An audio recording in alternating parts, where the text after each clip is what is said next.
Sa buong taon ng ating paglilingkod, may mga taong tahimik ngunit tapat na patuloy na gumagabay sa atin. Nananalangin, nagtuturo at nagsasakripisyo para tayo ay manatiling matatag sa pananampalataya. Ngayong buwan ng pagkilala sa mga pastor, nais nating kilalanin at ipagpasalamat sa Diyos ang kanyang tapat na lingkod.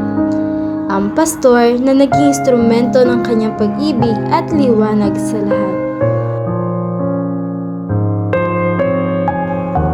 Ayon sa salita ng Diyos sa Jeremias 3:15, at bibigyan ko kayo ng mga pastor na ayon sa aking puso na magpapakain sa inyo ng kaalaman at unawa.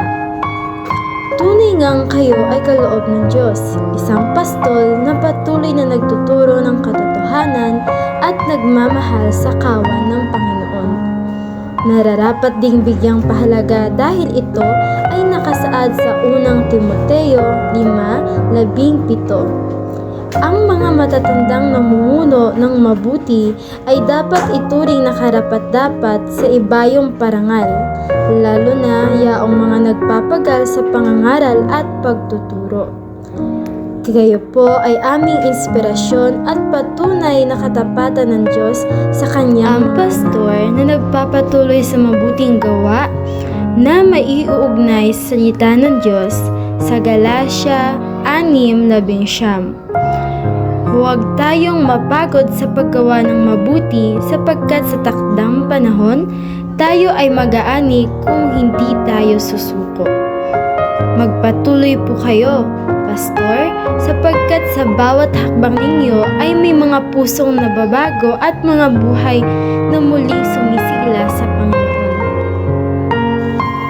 Sa pangwakas na mensahe para sa pastor na tinawag ng Diyos, nais naming ipaalaala sa inyo ang unang Korinto 15:58.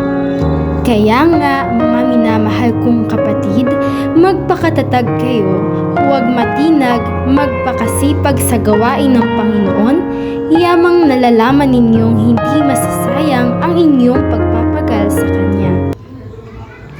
Nais naming ipaabot ang aming taos-pusong pasasalamat, pastor at pastora. Salamat po sa inyong walang sawang paglilingkod, sa inyong pananalig at sa inyong pusong patuloy na umaakay sa amin palapit sa Diyos. Pagpalain po kayo ng Panginoon sa lahat ng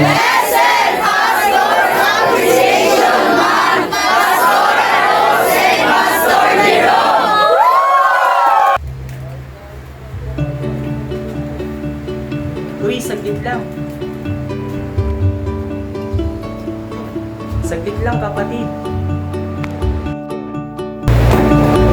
Blessed Pastors Appreciation Month, Pastor Rose and Pastor Jerome.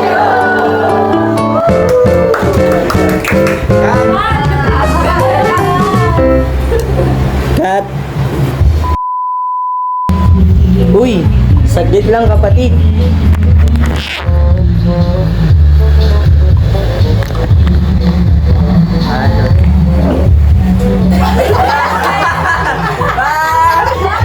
Umangat.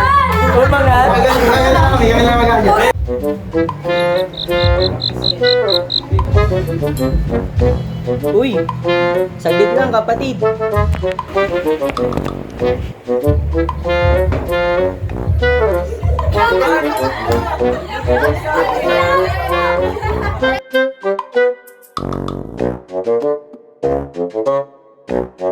One, two, three, go.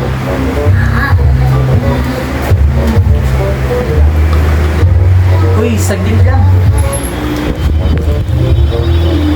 Tama ba? Uy! Wala,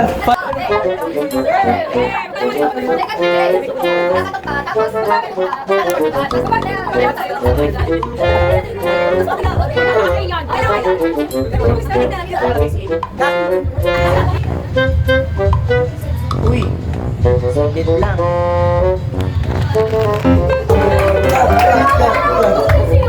Cut!